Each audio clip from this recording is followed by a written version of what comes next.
Pteridophyte का information तो देख लिए थे कल, 3-4 लाइन वाला जो था, क्या था इन्फॉर्मेशन में बताना चाहेगा? पहले क्या था? दे इंक्लूडिंग हॉस्टेल एंड हॉल, मतलब इसमें इंक्लूड किए गए हैं, इनमें इंक्लूड में कौन आते हैं? हॉस्टेल आता है और हॉल आता है। फिर क्या था? दे आर फाउंड, कहाँ कहाँ पाए जाते हैं? कोल्ड जगह पे और कहाँ पे? डैम पे, सैंडी पे, और थ्रू द सेम में भी फ्लशिंग में the Sandy soil and conditioner, मतलब ये जो सैंडी सॉइल होता है उसमें कंडीशनर होता है, पाए भी जाएंगे और नहीं भी पाए जा सकते। बाकी कोल्ड, डैम और सैंडी एरिया में इजीली पाए जाते हैं। और अगला क्या था? अगला उसमें लाइन दिया गया था कि evolutionary they are the first terrestrial plant to the process muscular tissue, मतलब कहा गया था कि जो टेरिडोफाइट होता है ये पहला ऐसा प्लांट था जिसमें क्या देखने को मिला था? मस्कुलर टिश्यू देखने को मिला था। मस्कुलर टिश्यू कौन कौन से हैं? जाइलम और फ्लोएम। फिर अगला क्या था? In the bryophyta the dominant phase in the life cycle is the gametophyte plant work. तो कह रहा है कि आपने देखा होगा कि जो ब्रायोफाइटा आप पढ़े थे, ब्रायोफाइटा में जो डोमिनेंट फेज था वो कौन सा था? गैमेटोफाइट था। गैमेटोफाइट क्या था? मेन बॉडी एक्सिस था। इतना याद है उस फिगर का कहानी। अब हमें देखना है कि टेरिडोफाइट का लाइफ साइकिल कैसे चलता है। तो हम जानते हैं कि टेरिडोफाइट की बॉडी कैसी होती है? स्पोरोफाइट होती है। जब स्पोरोफाइट वाली बॉडी होगी तो कहानी कहाँ से स्टार्ट होगी? स्पोरोफाइट से, मतलब जर्मिनेट कहाँ से स्टार्ट होगा? जर्मिनेट का स्टार्ट क्या है? वीडियो बना होगा, वीडियो के बाद से स्पोरोफाइट बना होगा, स्पोरोफाइट से क्या हुआ होगा? अंकुर निकलना स्टार्ट होगा, मतलब नया प्लांट का जर्मिनेशन स्टार्ट होगा। कह रहे हैं कि जब स्पोरोफाइट होता है, स्पोरोफाइट क्या होता है? पहला तो डिप्लॉयड होता है और क्या होता है? स्पोरोफाइटिक जनरेशन होता है, मतलब यही से कोई भी नया प्लांट निकलता है। ये किसकी कहानी है? अभी तक ब्रायोफाइटा का और टेरिडोफाइटा का। ब्रायोफाइटा में भी कौन था जहां से प्लांट बॉडी निकल रही थी? गैमेटोफाइट की है, स्पोरोफाइट था ना, तभी तो जर्मिनेट हो रहा था। नीचे वाला जो एक्सियल बर्ड था वो इसको गैमेटोफाइट बन रहा था, लीफी लाइक स्ट्रक्चर। तो कह रहा है कि अभी तो बस यही देखना, कहानी इतना ही है कि ब्रायोफाइट में भी प्लांट की स्टार्टिंग कहाँ से हो रही थी? स्पोरोफाइट से। और हमारे टेरिडोफाइट में भी कहाँ से स्टार्ट हो रहा है? स्पोरोफाइट से। जो क्या होता है? तो डिप्लॉयड होता है, उसका दूसरा नाम क्या होता है? तो स्पोरोफाइटिक जनरेशन भी बोलते हैं।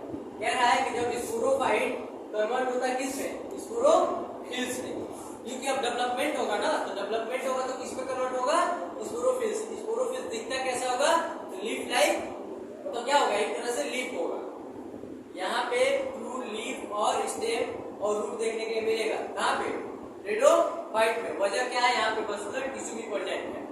मस्कुलर टिश्यू मतलब क्या हुआ? एक पानी ले जाने वाला, एक खाना धोने वाला, जिसको हम जाइलम कहते हैं, जो पानी ले जाता है और जो खाना या अदर चीजों को ढोता है उसको क्या बोलते हैं? फ्लोएम बोलते हैं। तो अब कह रहा है कि हम जानते हैं कि ये क्या थे? पूर्ण रूप से ये सॉइल पर रहने वाले प्लांट थे। ये इनको पानी की जरूरत नहीं थी कि ये पानी में जाएंगे तभी इनकी जनसंख्या बढ़ेगी, अगर नहीं जाएंगे तो नहीं बढ़ेगी। ये कहानी किसमें था? केवल ब्रायोफाइटा में था। इसीलिए ब्रायोफाइटा को हम क्या बोलते थे? एम्फीबियन ऑफ प्लांट किंगडम, क्योंकि वो पानी में भी रहता था और सॉइल में भी रहता था। एम्फीबियन एनिमल का क्या कैरेक्टरिस्टिक होता है? वो सॉइल में भी रहते हैं और पानी में भी रहते हैं। इसीलिए इसको हम क्या बोलते थे? ब्रायोफाइटा को amphibian of plant kingdom. Amphibian का काम ही क्या होता है? जो सॉइल में रहे और पानी दोनों पर रहे। ये दोनों पे नहीं रहता है, ये पूर्ण रूप से कहाँ रहता है? सॉइल पे ही ग्रो करता है। तो कह रहा है कि जब स्पोरोफाइट स्पोरोफिल्स में कन्वर्ट हो जाते हैं तो स्पोरोफाइट भी डिप्लॉयड होता है और ये भी डिप्लॉयड ही होता है। जो स्पोरोफिल्स होते हैं वो क्या होते हैं? एक तरह का पत्तियां होती है, झाड़ीदार टाइप होते हैं, छोटे छोटे पौधे होते हैं। आपके एनसीईआरटी में दिया गया है, अगर आप देखना चाहें तो देख सकते हैं। तो कह रहा है कि जो स्पोरोफिल्स होता है उसी को क्या बोलते हैं? लीफ हैवी स्पोरेंजिया, मतलब तो उसी के लीफ पे क्या पाया जाएगा? स्पोरेंजिया पाया जाएगा। स्पोरेंजिया क्या होगा? फिर से कह रहा है कि जब स्पोरोफिल कन्वर्ट किसमें होगा? स्पोरेंजिया में कन्वर्ट होगा, तो ये क्या होगा? डिप्लॉयड ही होगा। यहीं पे क्या बनेंगे? स्पोर भी बॉडी बनेगी। मतलब स्पोर कहाँ देखने को मिलेगा? स्पोरेंजिया में। समझ में आ रहा है क्या बोल रहा हूँ? स्पोर का फॉर्मेशन कहाँ हो रहा है? स्पोरेंजिया में। और ब्रायोफाइटा में कहाँ हो रहा था? कैप्सूल। समझ में आ रहा है क्या बोल रहा हूँ? कल एक कैप्सूल वाला फिगर कुछ बनाया था, ऐसा ऊपर जाके जो ऐसा निकला हुआ था, और ये वाला मैंने बोला था कि इसमें क्या है, ये क्या था, कैप्सूल था ना। तो ब्रायोफाइटा में जो स्पोर पाए जा रहे थे कैप्सूल में, लेकिन वही टेरिडोफाइटा में जो पाए जाते हैं वो क्या है, इसमें क्या है, कहानी याद रहेगी इतना। अब कह रहा है कि ये भी क्या है, डिप्लॉयड भी है। तो कह रहा है कि जब इसमें अब ये स्पोरेंजिया किसमें कन्वर्ट होता है, तो स्पोर मदर सेल में कन्वर्ट होता है, जिसका शॉर्ट फॉर्म क्या होता है, SMC। कह रहा है कि जब स्पोर मदर सेल में कन्वर्ट होता है तब हमें यहाँ पे एक प्रोसेस देखने के लिए मिलता है। इस प्रोसेस को क्या बोलते हैं, मतलब एक घटना घटती है, ये घटना का क्या नाम है, मियोसिस होता है। मियोसिस का एक दूसरा नाम क्या है, रिडक्शनल डिवीजन। तो याद रखिएगा जहाँ रिडक्शनल डिवीजन है या मियोसिस है, दोनों का मतलब सेम ही है। मतलब क्या हो रहा है, ये 2n है तो 2n से किसमें कन्वर्ट हो जाएंगे, n में। तो कह रहा है कि जो स्पोरेंजिया था, स्पोरेंजिया किसमें कन्वर्ट हुआ, स्पोर मदर सेल में। स्पोर मदर सेल में जब मियोसिस हुआ यानी रिडक्शनल डिवीजन हुआ तो किसमें कन्वर्ट हो गया, स्पोर में। तो स्पोर क्या हो गया, अब हैप्लॉइड हो गया। पहले सब के सब डिप्लॉयड थे, सारी बॉडी क्या थी, डिप्लॉयड थी जब से ग्रो किया था तब से। लेकिन जब स्पोर मदर सेल में मियोसिस देखने के लिए मिला यानी रिडक्शनल डिवीजन देखने को मिला, तो क्या हो गया, यहाँ पे फॉर्मेशन स्पोर का हो गया। स्पोर ही क्या बनाता है, स्पोर ही गैमेट का फॉर्मेशन करता है। एक मेल होगा एक फीमेल होगा, तो गैमेट वाला भी क्या होगा, n का ही तो होगा। कभी भी गैमेट 2n में नहीं होता, क्योंकि 2n में रहेगा तो इसमें तुरंत मियोसिस होगा, मियोसिस होने के बाद n में कन्वर्ट होगा। कभी तो एक मेल और एक फीमेल से लिया जाएगा। मान लो ये मेल वाला है और ये एक n फीमेल वाला है, तो अब ये दोनों जब फ्यूज करेंगे तभी तो 2n बनेगा, तो दोनों का कैरेक्टर मिक्स होगा। तो अब कह रहा है कि जो गैमेटोफाइट होता है, गैमेटोफाइट क्या होता है, हैप्लॉइड होता है। तो गैमेटोफाइट में कौन कौन आएंगे, तो दो लोग आएंगे, पहले हम कल से ही पढ़ते आ रहे हैं, एंथ्रीडिया और आर्चिगोनिया। एंथ्रीडिया का होता है मेल पार्ट होता है और आर्चिगोनिया फीमेल पार्ट होता है। एक मतलब एक कहां से आएगा, एक यहाँ से आएगा, एक यहाँ से आएगा। मतलब गैमेट जो बनेगा, एक गैमेट एंथ्रीडिया देगा तो एक गैमेट आर्चिगोनिया देगा। तो एंथ्रीडिया देगा जो स्पर्म होगा और जो आर्चिगोनिया देगा वो एग सेल होगा। तो कह रहा है कि जब जो एंथ्रीडिया होता है, एंथ्रीडिया जो गैमेट होता है उसको हम क्या बोलते हैं, एंथ्रियोजॉइड। मतलब एंथ्रीडिया का जो गैमेट होता है उसको हम क्या बोलते हैं, एंथ्रियोजॉइड। अब कह रहा है कि जो आर्चिगोनिया जो फीमेल पार्ट होता है, फीमेल पार्ट से जब एक एग सेल मिलता है तो जाहिर सी बात है ये भी क्या होगा, ये भी n होगा और ये भी n होगा। मतलब एक फीमेल ने दिया और एक मेल ने दिया। जब दोनों आपस में क्या किए, क्रॉस किए, मतलब फ्यूज हुए, तो फ्यूज होने के बाद से क्या बना है, जाइगोट। मतलब एक Na दोनों n जब मिलेगा तो क्या होगा, 2n। तो 2n में जो जाइगोट होता है क्या होता है, डिप्लॉयड होता है, और जो गैमेट होता है वो हैप्लॉइड होता है। तो आप समझ में आया ना कि ये n या गैमेट कहां से आ रहे हैं, क्योंकि एक मेल ने दिया एक फीमेल ने दिया। लेकिन बना कहां से, स्पोर से। स्पोर से क्या बना, गैमेट। गैमेट से क्या बना, जाइगोट। ये समझ में आ रहा है ना कि ये जो निचला प्रोसेस है ये सब के सब क्या है, हैप्लॉइड है। लेकिन इसके ऊपर वाले सब के सब क्या है, डिप्लॉयड है। तो हैप्लॉइड और डिप्लॉयड में जब कन्वर्टिंग हो रहा है तो एक ही प्लेस है जहाँ पे कन्वर्ट हो रहा है। कहां पे हो रहा है, स्पोर मदर सेल से जब मियोसिस हो रहा है तो किसमें कन्वर्ट हो रहा है, स्पोर में। तो ये क्वेश्चन पूछा जा चुका है कि आप बताइए कि टेरिडोफाइट का वो कौन ऐसा इवेंट है या कौन ऐसा प्लेस है जहां पे डिप्लॉयड से हैप्लॉइड में कन्वर्ट हो रहा है। ऑप्शन में आपको दिया होगा कि spore mother cell to spore, ये जरूर दिमाग में रखिएगा। या तो ये दिया हो सेंटेंस में पूछ ले कि बताइए वो कौन सा ऐसा सेंटेंस है जो क्लियरली वेरिफिकेशन कर रहा है टेरिडोफाइट के उस इवेंट को जिसमें डिप्लॉयड से हैप्लॉइड हो रहे हैं। तो उसमें लिखा होगा कि the spore mother cell present in meiosis in convert into spore. इतना याद रखिएगा कि एक सेंटेंस भी दे सकता है करेक्ट और इनकरेक्ट छांटने के। इतना याद रहेगा ना कि कौन सा ऐसा इवेंट है, कौन सा ऐसा प्लेस है जहां पे डिप्लॉयड से हैप्लॉइड में कन्वर्ट हो रहा है। कन्वर्ट हो रहे थे किसके प्रेजेंट हो रहे हैं, तो मियोसिस के प्रेजेंट रहते हैं। अगर मियोसिस ने दिया होगा तो उसकी जगह पर क्या दिया होगा, रिडक्शनल डिवीजन दिया होगा। अगर ये नहीं दिया होगा तो ये जरूर दिया होगा। इतना याद है, मतलब इतना याद रहेगा। बाकी कह रहा है कि जब जाइगोट बनता है तो हम जानते हैं कि एग और एंथ्रीडिया जब आपस में, एंथ्रीजॉइड जब आपस में फ्यूज करेंगे उसी इवेंट को हम क्या बोलते हैं, फर्टिलाइजेशन बोलते हैं। मतलब दो एग आपस में फ्यूज हो गए, उसी उसी चीज को हम क्या बोलेंगे, फर्टिलाइजेशन बोलेंगे। अगर फर्टिलाइजेशन का दूसरा नाम जानना हो तो क्या बोलते हैं उसको, जोडियोगेमी। जोडियोगेमी मतलब क्या हुआ, दो गैमीट आपस में फ्यूज हो गए, उसी को फर्टिलाइजेशन भी बोलते हैं और जोडियोगेमी बोलते हैं। कह रहा है कि जब जाइगोट बन जाता है, हम जानते हैं कि क्या हो गया, डिप्लॉयड हो गया। तो डिप्लॉयड हम जानते हैं कि जाइगोट के बाद से जब डेवलपमेंट होता है तो किस चीज का होता है, एम्ब्रियो का। अरे यही तो शुरू से कहानी पढ़ता है, जाइगोट के बाद से क्या बनेगा, एम्ब्रियो। इसमें एम्ब्रियो के बाद से क्या बन जाएगा, सीधे स्पोरोफाइट। ये पूरी कहानी किसकी है, ये पूरी कहानी किसकी है, टेरिडोफाइट की लाइफ साइकिल की है। तो एक कहानी याद रखिएगा, गैमेटोफाइट जनरेशन जितने भी होंगे, इधर देखो, गैमेटोफाइट जनरेशन जितने भी होंगे सब के सब क्या होंगे, हैप्लॉइड होंगे। लेकिन अगर स्पोरोफाइट जनरेशन पूछा जाए तो सब के सब क्या होंगे, डिप्लॉयड होंगे। ये भी क्वेश्चन बहुत अच्छा पूछा जाता है।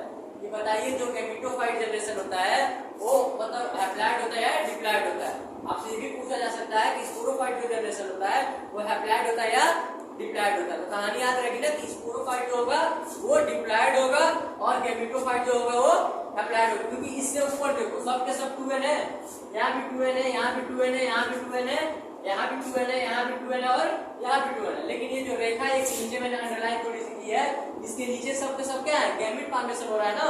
तो गैमेट वो इसी को क्या बोला, गैमेटोफाइटिक जनरेशन। ये सब के सब क्या होंगे, हैप्लॉइड हो गए, इसके ऊपर वाले सब डिप्लॉयड हो गए। तो ये भी कहानी पूछा जा सकता है कि आप बताइए कि स्पोरोफाइटिक जनरेशन क्या होता है, डिप्लॉयड होता है या हैप्लॉइड होता है। तो ये क्या होगा, डिप्लॉयड होगा। अगर वही पूछा जाए कि गैमेटोफाइटिक जनरेशन क्या होता है तो क्या होगा, हैप्लॉइड होगा। इतनी कहानी याद रहेगी। अब इसके आगे देखते हैं, टेरिडोफाइट की लाइफ साइकिल के बाद से वही चीज है जो लाइफ साइकिल हमने पढ़ा है ना, सेम चीज यहाँ भी। पहला ही बोला है कि pteridophyte the main plant body is the sporophyte. हम पहले ही बोले थे कि मेन प्लांट बॉडी कौन था वहां पे, स्पोरोफाइट था। वही तो डिप्लॉयड था, वही से तो जर्मिनेट हो रहा था चीजें, ठीक है। स्पोरोफाइट फिर कह रहा है कि बीच is the represent flu root leaf and, मतलब कह रहा है कि जो स्पोरोफाइट होता है, स्पोरोफाइट से क्या निकल के आता है, उसी से तो बन रहे होंगे रूट और क्या, स्टेम और लीफ। जब मेन बॉडी यही है, सीड का काम यही कर रहा है, जर्मिनेट यही हो रहा है, तो यही तो जब डेवलप हो रहा होगा, जब ये डिफरेंशिएट हो रहा होगा, जब बड़ा हो रहा होगा, अलग अलग हर पार्ट को बना होगा, तो क्या होगा, यहाँ पे रूट और लीफ स्टेम देखने को। लेकिन यहाँ पे जो ट्रू मीनिंग यूज किया गया है करने के पीछे का रीजन ये है कि अभी तक हमने ब्रायोफाइटा और एल्गी में ये चीजें नहीं थी। वहां पे क्या था, ट्रू रूट और स्टेम लीफ था ही नहीं। मतलब वहां पे दिखता तो पत्ती और स्टेम के जैसा था, लेकिन रियल में कुछ नहीं था। लेकिन रियल में देखने के लिए कहाँ मिला हमें, टेरिडोफाइट में रियल में मतलब एकदम क्लीन दिखने लगा, कहाँ ये पत्ती है और ये स्टेम है और ये रूट है। तो सबसे यहाँ पे देखना दो चीजें नहीं आई है। एक तो चीज नहीं आया है कि ये कंडक्ट कराता है, क्या इसके पास मस्कुलर टिश्यू होते हैं। कंडक्ट भी कराएगा कब, जब इसके पास मस्कुलर टिश्यू होगा। अभी तक मस्कुलर टिश्यू हमने कहीं नहीं पढ़ा था। पहले बार मस्कुलर टिश्यू कहाँ पढ़ा, तो टेरिडोफाइट में पढ़ा। तो एक चीज तो वहां हो गया कि जाइलम और फ्लोएम सबसे पहले टेरिडोफाइट में देखने के लिए। दूसरा कहानी कि सबसे पहले ट्रू रूट और स्टेम लीफ, मतलब कहने को तो कहाँ अपने नेकेड आई से जब ये क्लियर होने लगा, हाँ ये लीफ है और ये स्टेम है, ये जड़ है। ये भी पहला ही कौन सा है, टेरिडोफाइट ही है। टेरिडोफाइट में ही पहले बार ट्रू लीफ और स्टेम ये सब देखने के लिए मिले। कह रहा है उसके बाद से कि these are process differentiated muscular tissue. वही बात है, मैंने पहले ही बताया है कि पहले बार मस्कुलर टिश्यू कहाँ आए थे, टेरिडोफाइट में ही आते थे। मस्कुलर टिश्यू कौन कौन से होता है, तो जाइलम और फ्लोएम होता है। फिर कह रहा है कि लीफ, अब देखो कह रहा है कि पत्ता जो होता है, मतलब इसके जो पत्ते होते हैं, कह रहा है कि leaf in the pteridophyte are the small, मतलब कह रहा है कि जो टेरिडोफाइट का मेंबर होता है, जो इसमें एग्जांपल में आते हैं, जैसे हमारा कौन है, इकोसिस्टम है, मतलब इकोसिस्टम या क्या बोलते हैं, स्लेजिनिला, दोनों एग्जांपल हैं। जो भी आपको देखने देख लीजिए। कह रहा है ये टेरिडोफाइट के जो मेंबर होते हैं, इसमें एक जो पत्ती देखने के लिए मिलेगी वो क्या होगी, छोटी होगी, और एक जो होगी वो बड़ी होगी। तो जो छोटी होगी उसको हम किस नाम से जानेंगे, तो माइक्रोफिलस के नाम से जानेंगे, और जो बड़ी होगी उसे मैक्रोफिलस। देखो माइक्रो मतलब होता है छोटा, मैक्रो मतलब होता है बड़ा। तो ये कह रहा है कि अगर स्मॉल पत्ती की बात की जाए तो ये क्या होगा, माइक्रोफिलस होगा। माइक्रोफिलस किसमें देखने को मिलेगा, तो स्लेजिनिला मिलेगा। और कह रहा है कि जब लार्ज मतलब मैक्रोफिलस देखने को मिलेगा वो कहाँ मिलेगा, फॉर्म में मिलेगा। ये कहानी याद रखिएगा। फॉर्म में जो होगा वो कौन सा होगा, मैक्रोफिलस होगा, लेकिन सिलेजिना में कौन होगा, माइक्रोफिलस होगा। मतलब इसमें छोटी पत्तियां वाली होंगी और ये बड़े पत्ते वाले होंगे। समझ में आ रहा है क्या बोल रहा हूँ?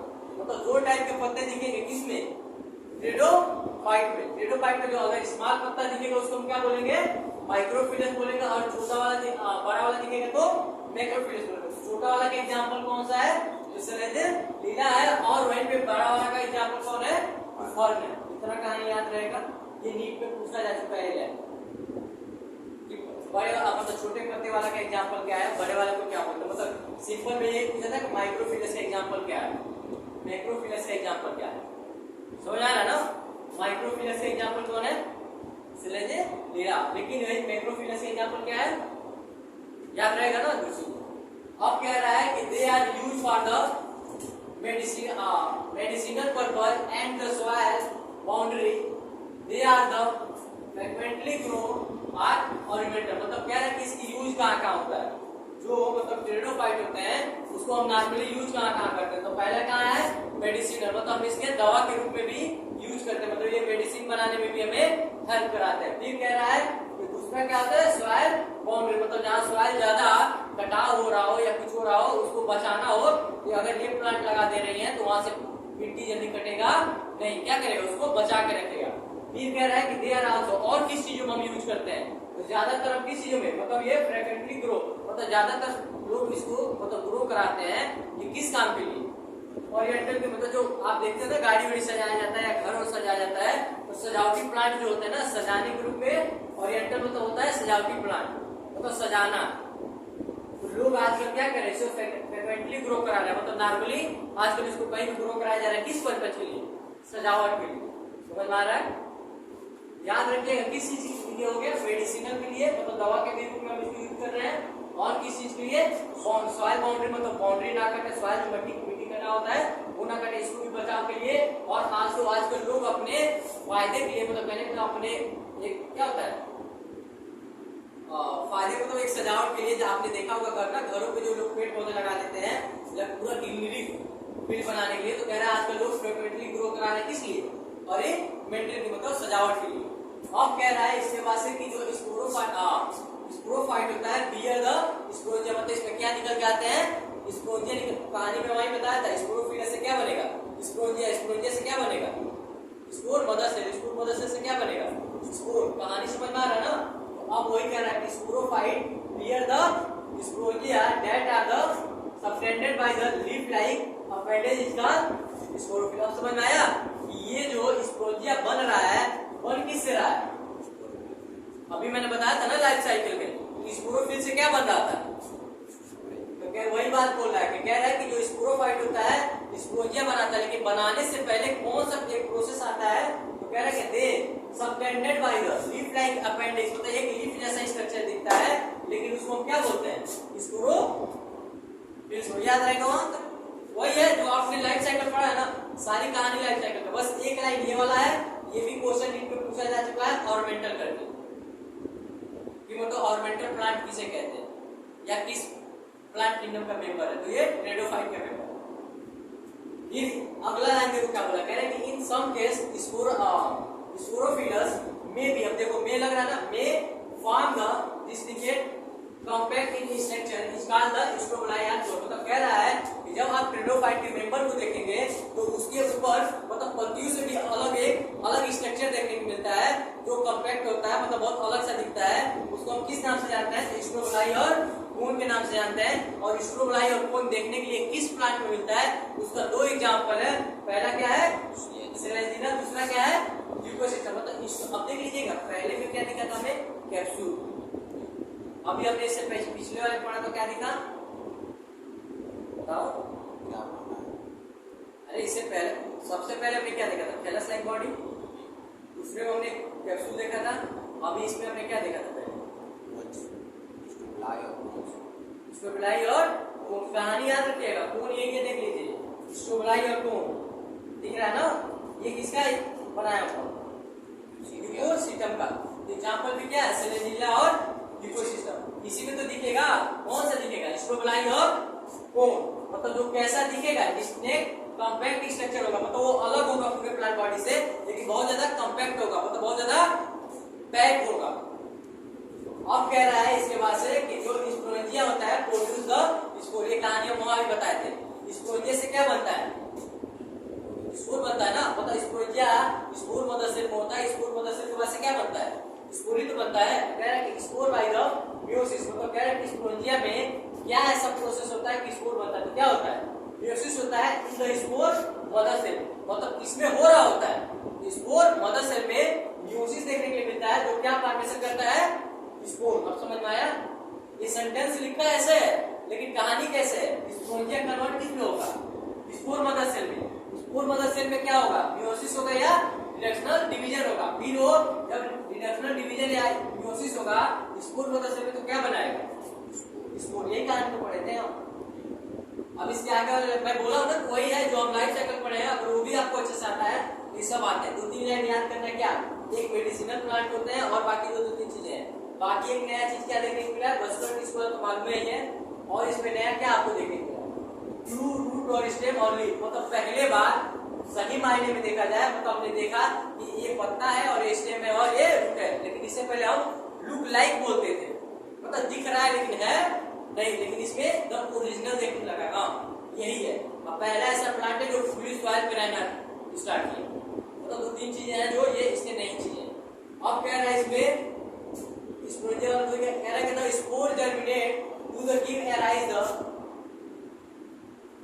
इनकोन specific small multicellular free living mostly photosynthetic thalloid gametophyte, मतलब कह रहा है कि अब स्पोर किसमें कन्वर्ट हो सकता है? तो स्पोर किसमें कन्वर्ट हो रहा था? किसमें? प्रोथैलस। प्रोथैलस। प्रोथैलस का दूसरा नाम क्या है? गेमेटोफाइट।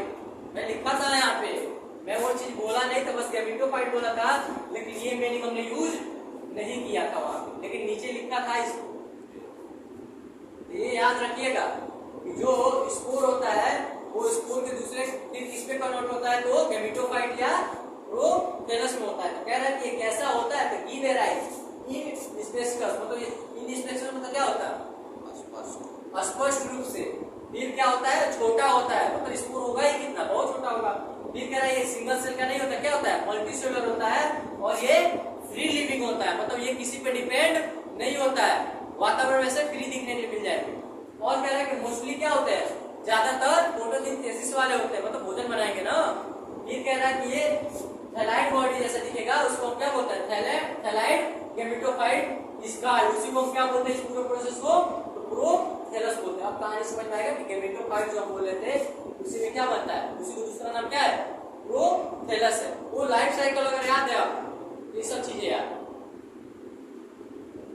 फिर कह रहा है कि प्रोथैलस रिक्वायर्ड टू द, अब प्रोथैलस जब बन गया है तो उसको इस चीजों को मतलब ग्रो करने के लिए क्या जरूरत, मतलब 3 चीजों की जरूरत हो। तो पहले ही जानते हैं ग्रो कहाँ करते हैं? पूल में, डैम्प में और सैडी प्लेस में। 3 ही तो नाम हमने पढ़े हैं। ये जर्मिनेट कहाँ करेंगे? तो पूल प्लेस पे और डैम्प पे और सैडी पे। ये याद रहेगा ना, ये कहाँ जर्मिनेट करेंगे। फिर कह रहा है कि because the this restricted requirement, मतलब कह रहा है कि रिस्ट्रिक्टेड रिक्वायरमेंट मतलब होता है रेयर जगह पे, रेयर एरिया, मतलब कहीं कहीं ऐसा भी दिक्कत होता है कि हर जगह नहीं देखने को मिलता, कभी ये रेयर एरिया में भी देखने को मिल जाते हैं। तो वही बोला है कि because of the this restricted requirement rare area. देखो रेस्ट्रिक्टेड रिक्वायरमेंट का मतलब ही होता है रेयर एरिया। फिर कह रहा है कि and the need for the water for the fertilization, मतलब कभी कभी ऐसा भी होता है रेयर एरिया, मतलब रेयर केस में कभी कभी ऐसा भी होता है कि इनको रिप्रोडक्शन करने के लिए पानी की जरूरत पड़ जाती है। तो ये भी पूछा जा चुका था, ये बता रहा हूँ आपको। क्वेश्चन पूछा गया था शायद एसेशन में या करेक्ट है इनकरेक्ट, जैसे होता है ना 4 ऑप्शन दिए जाते हैं, बोले जाते हैं कि एक ऑप्शन बताओ करेक्ट है। यही क्वेश्चन बोला गया था कि pteridophyte restricted requirement and the need for the water और फर्टिलाइजेशन, बताओ टोटल ट्रू है कि फॉल्स है, मतलब सही स्टेटमेंट है कि गलत है। याद रखिएगा ट्रेडोफाइट में कभी कभी रेस्ट्रिक्टेड रिक्वायरमेंट भी आ जाता है, कभी कभी रेयर कंडीशन भी आ जाते हैं जब इनको क्या करना पड़ता है? रिप्रोडक्शन फर्टिलाइजेशन के लिए वाटर की जरूरत पड़ जाती है। अभी तक हमने देखा था ब्रायोफाइट टोटली डिपेंडेंट था वाटर पे फर्टिलाइजेशन के लिए, लेकिन ये रेयर चीजों में, रेयर चीजों का मीनिंग क्या दिया गया यहाँ पे? रेस्ट्रिक्टेड इतना याद रखिए कि क्वेश्चन पूछा गया है। फिर कह रहा है कि spare to the pteridophyte is limited and restricted to the narrow geographical region. मतलब ये बहुत कम कंडीशन में देखने को मिलता है, मतलब हमेशा नहीं देखने को मिलेगा, कभी कभी रेयर कंडीशन ऐसा आ जाएगा कि इसको जरूरत पड़ जाएगी फर्टिलाइजेशन के लिए वाटर की। इतना कहानी समझ में आ रहा है? तो अभी तक जो कहानी पढ़ रहे थे, तो अब यहाँ पे देखो, ये हम इसको क्या बोलते हैं शुरू से ही, इसको राइजोइड बोल रहे थे, लेकिन जब हम टेरिडोफाइट बोलेंगे तो इसको क्या बोलेंगे? कहानी थोड़ी सी चेंज हुई है। अभी तक राइजोइड बोले थे, यहाँ राइजोम बोला गया है। कहाँ पे? एल्गी में और हम ब्रायोफाइटों में राइजोइड की बात किए थे, लेकिन यहाँ पे राइजोम की बात हुई। किसमें? टेरिडोफाइट में। फिर कह रहे हैं कि जो पत्ती जैसा ब्रांचेज निकले हुए हैं और इसके बाद से जो बीच में होता है, इसको क्या बोलते हैं?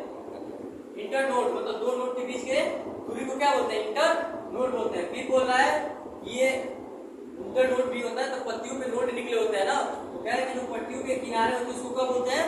नोड बोलते हैं। और ऊपर एक कॉम्पैक्ट एंड रिस्ट्रिक्टेड, मतलब कह रहे हैं कंप्लीटली एक क्या आता है?